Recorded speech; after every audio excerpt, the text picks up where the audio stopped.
So there are certain individuals she don't like the truth. Anyway, 10 o'clock, waking up early.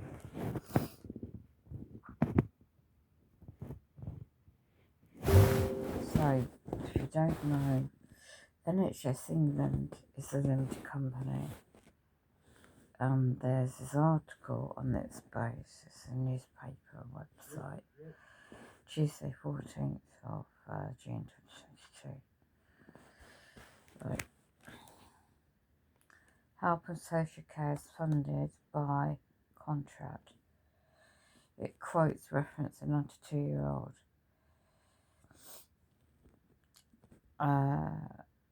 former war sister was told that she had terminal liver failure. The doctor apparently conducted an examination via video link. A face-to-face visit was refused. See what I mean? Taken by a relative to a local A&E department, the woman was diagnosed with this is a software AI digitalisation where they want to do it all by video link. Taken by a relative to an A&E hospital, a woman was diagnosed with an infection without treated antibiotics. 3 days later, she made a full recovery. There had been a 12-hour wait in the ward trolley. It's nothing new. Can you imagine physical disabled people do? An individual was admitted to hospital in emergency, had to wait 49 hours. 49 hours before a bed could be found for him. And this is nothing new. Then an individual with a broken arm in great pain was told by the ambulance. This is every time a city is paid, the contracts by clinical commissioning groups funded by NHS England Limited, head office in Leeds. Funding also in primary care contracts, depending where you are in towns and cities in England, it's usually called NHS, the name of the company, the name of the town, so East Midlands Ambulance Service Limited. Trust, it's a trust, it's set up as a trust. LLP is a company, and their agents service that their condition wasn't life-threatening, and that the wait would be 8 hours for broken arm.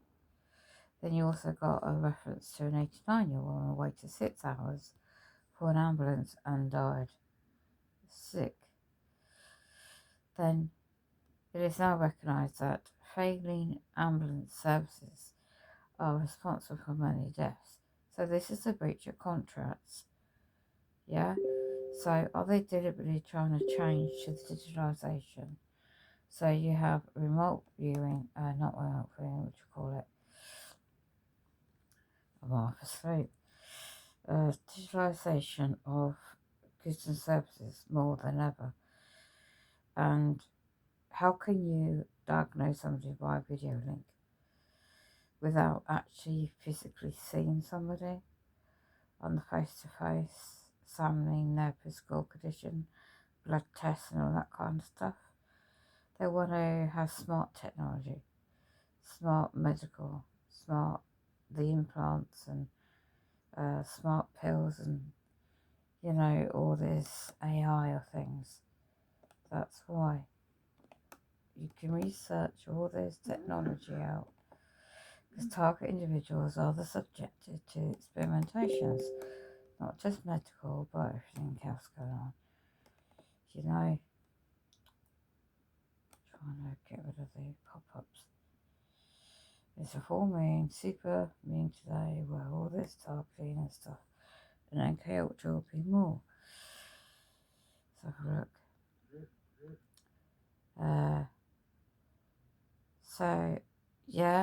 They just want paid for, those that can afford it, to pay for a 2-tier, like American system, but maybe more.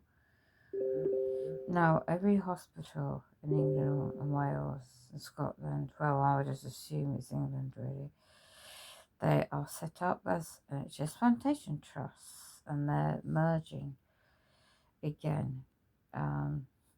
Their policies are changing for Agenda 2030 plus, where it's all merging again, all companies working together, sharing all data. So digitalisation again. Now, hospital employees, agents have been taken away. Dignity and hope, even these are among the most valuable things. These agents paid for General Medical Council members, and then you've got all these men and women in their job capacity, doctor or nurses, the job titles. They have been replaced hope and dignity with despair and disillusionment.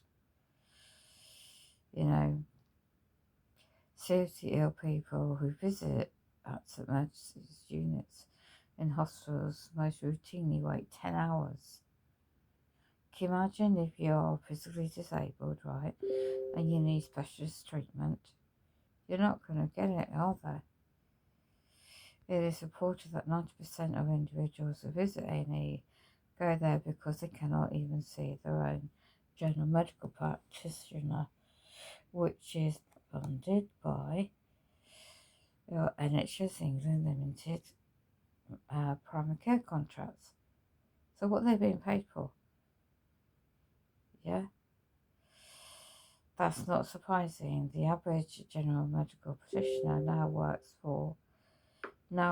a 3-day week or less.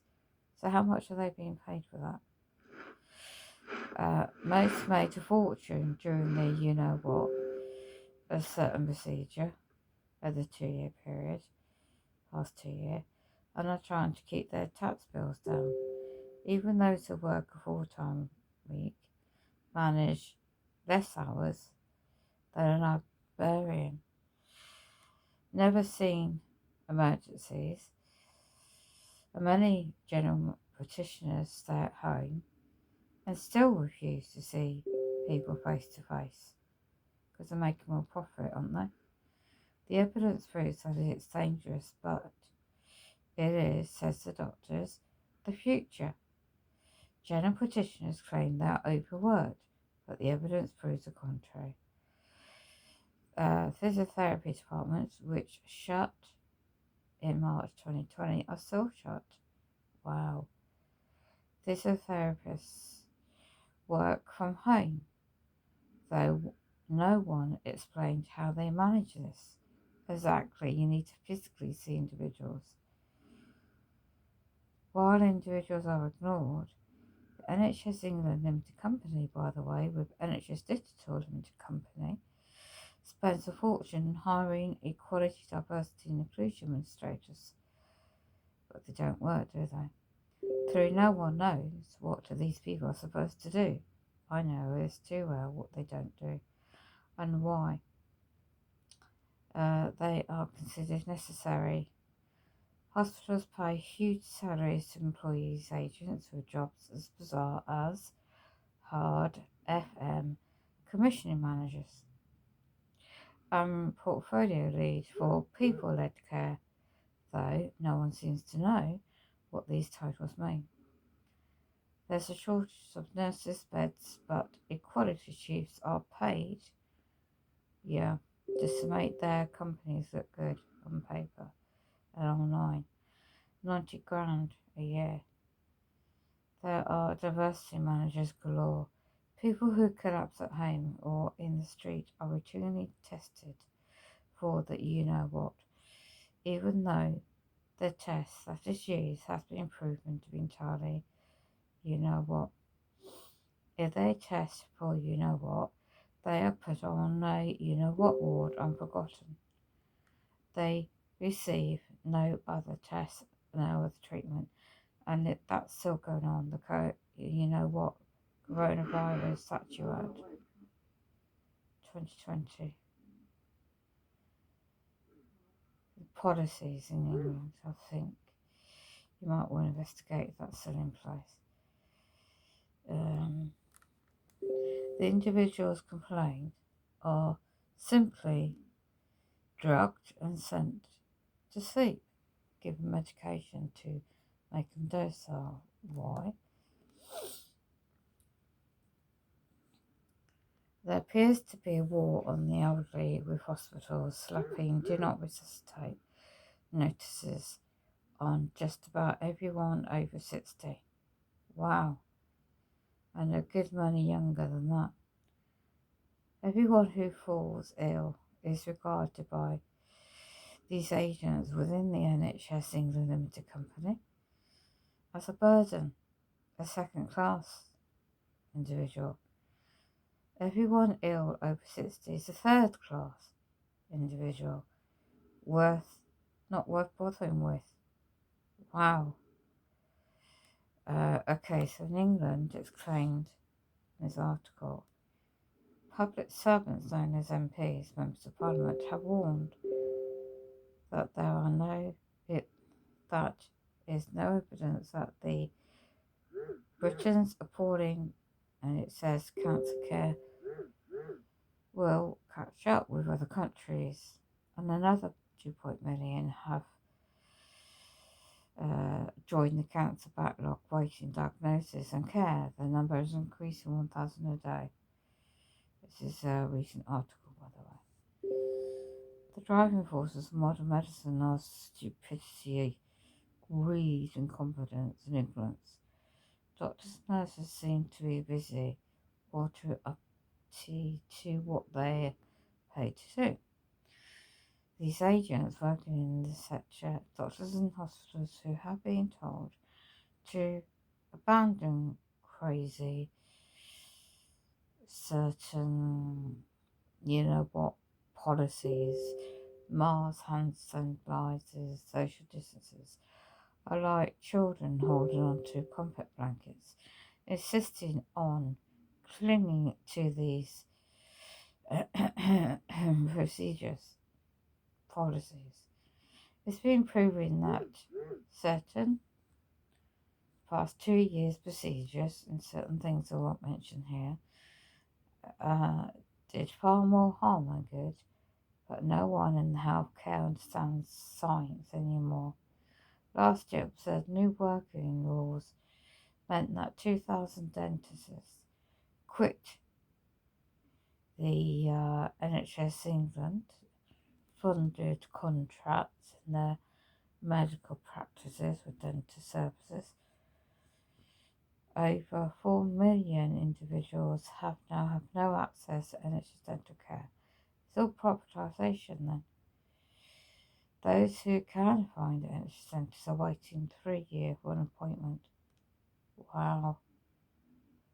Hospitals have been told that it's unlawful to prevent relatives or friends accompanying obesity individuals, but hospitals and agents break the law without caring. They're still blocking it. Waiting lists are now so long.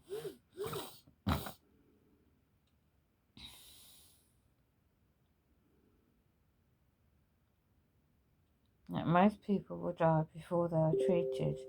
Private healthcare services cannot cope with the sudden rise in demand.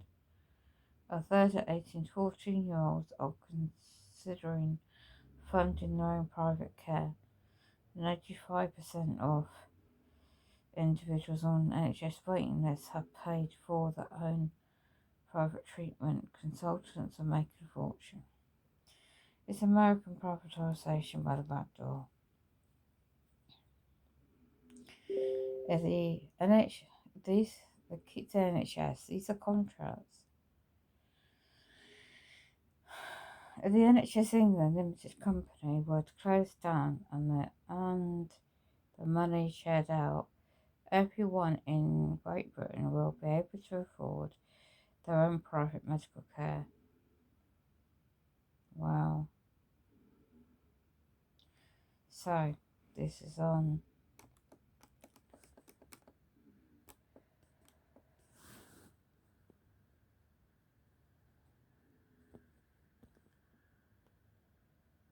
the 13th yesterday.